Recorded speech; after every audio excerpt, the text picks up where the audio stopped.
What's up everybody, it's Mark from 403 Fauna. On this week's video, I wanted to talk with you about the 1,000 gram wall. The 1,000 gram wall is this imaginary line that some ball pythons hit on their first year or two of growth and development. Now I've currently got 2 females that are at that wall, but I also have a couple of females that never hit that wall. So in this week's video, I wanted to talk with you about what are some of the potential causes of the 1,000 gram wall and what you can do to bust through that.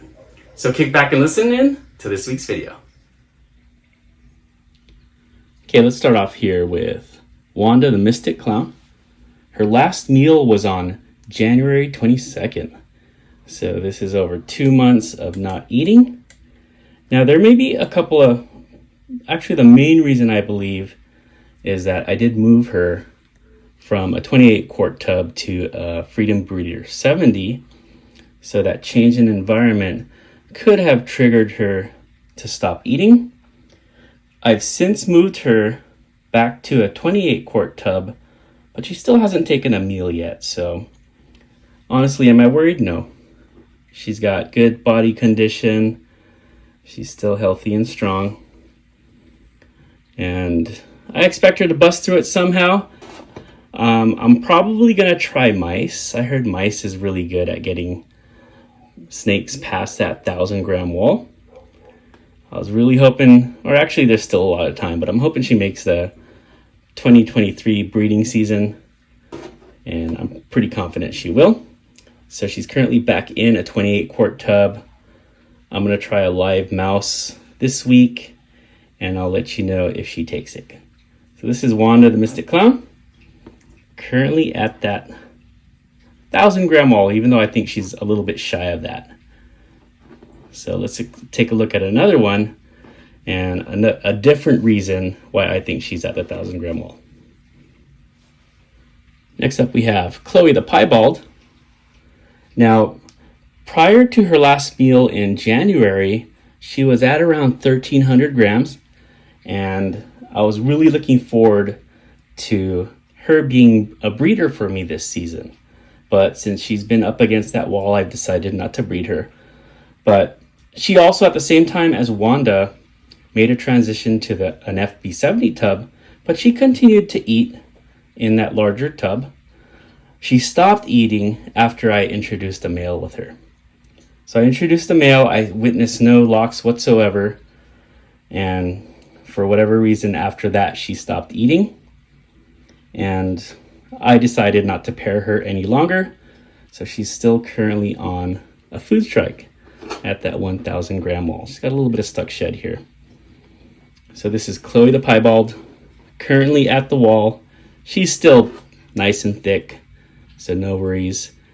You know, another reason I'm thinking about is since they're all in the same room as the breeders, so there's a lot of pheromones going on, and perhaps some of the females that just aren't ready to breed, they stop eating, and maybe they send out pheromones of their own to tell the males, hey, leave me alone, I'm not ready to breed yet. This is just me guessing at things, so I'm not sure about that. Just trying to speculate why a couple of these girls are not eating. So let's take a look at some girls that never hit that wall. One of them actually laying for me, and one currently breeding. So here we got Tigra the Ember Cream Het Hypo. She's a mother to a clutch that just pipped yesterday, and I actually did an egg cutting on. In fact, after I show you her, I'm going to share with you an update. You know, she's a little wild right now. She has never hit that 1,000 gram wall, went on to lay a good 6 egg clutch, and is back on food and is doing really well. So one girl didn't hit that 1,000 gram wall, they all don't. I think it's just a matter of them being ready or not. If they're ready, they're going to go, they're going to continue eating. If they're not, they're going to shut down and tell those males, you know what, I'm not going this season. So this is Tigra, she's being calm right now. Ember Cream Het Hypo. And I want to share with you one of her kids right now. I actually did an egg cutting. I'm going to do a complete video showing them out of the eggs, so on and so forth, which will take a couple of weeks to put out. But let me show you a little sneak preview of one of her babies right now. So here we got the very first look One of Tigra's babies here. So she is either a vanilla or an ember. And 3 other possible het genes in play here as well.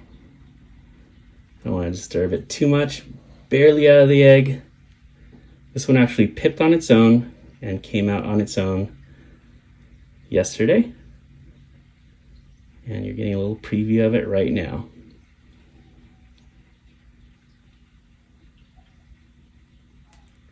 You guys can't see me, but I've got a smile on my face, and it's just amazing breeding ball pythons. I'm so glad I got back into it. What do you guys think, vanilla or ember? Ember is a different line of fire, and I don't know, who knows? Here's a little sneak peek, and stay tuned in a couple of weeks for the full video. Look at that head, because we know vanilla's got unique heads.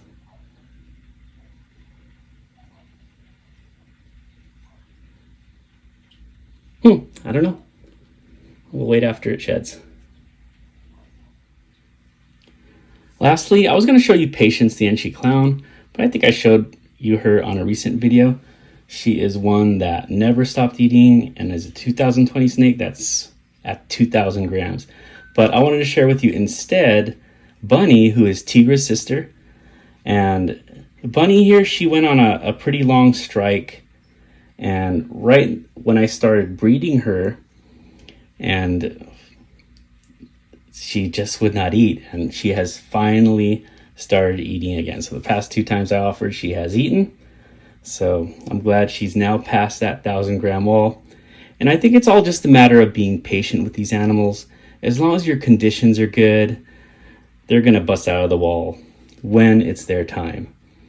So some people, they do offer supplements like Da Vinci Boa, but honestly, I think if you're in no rush, just wait them out. Keep your conditions right, and they'll bust through the wall at their own time. So once again, we've got Tigra's sister here. She is a super ember het hypo.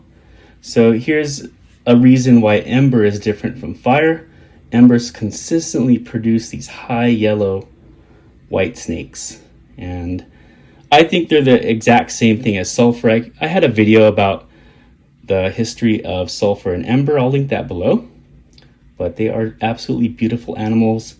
I can't wait to hold back one of these males here from Tigra, and hopefully it will be ember, and start producing more of these beautiful high yellow black-eyed leucistics. Thank you once again for joining me on this week's video. Now, I'm at 488 subscribers. I'm very close to 500. When I hit 500 subscribers, I'm going to be giving away one of my 403 Fauna t-shirts to one of the participants in a previous video. So I'm super looking forward to that. Only 5 more days till spring break for me. I hope you guys hang in there like I will. Have a great one. Take care.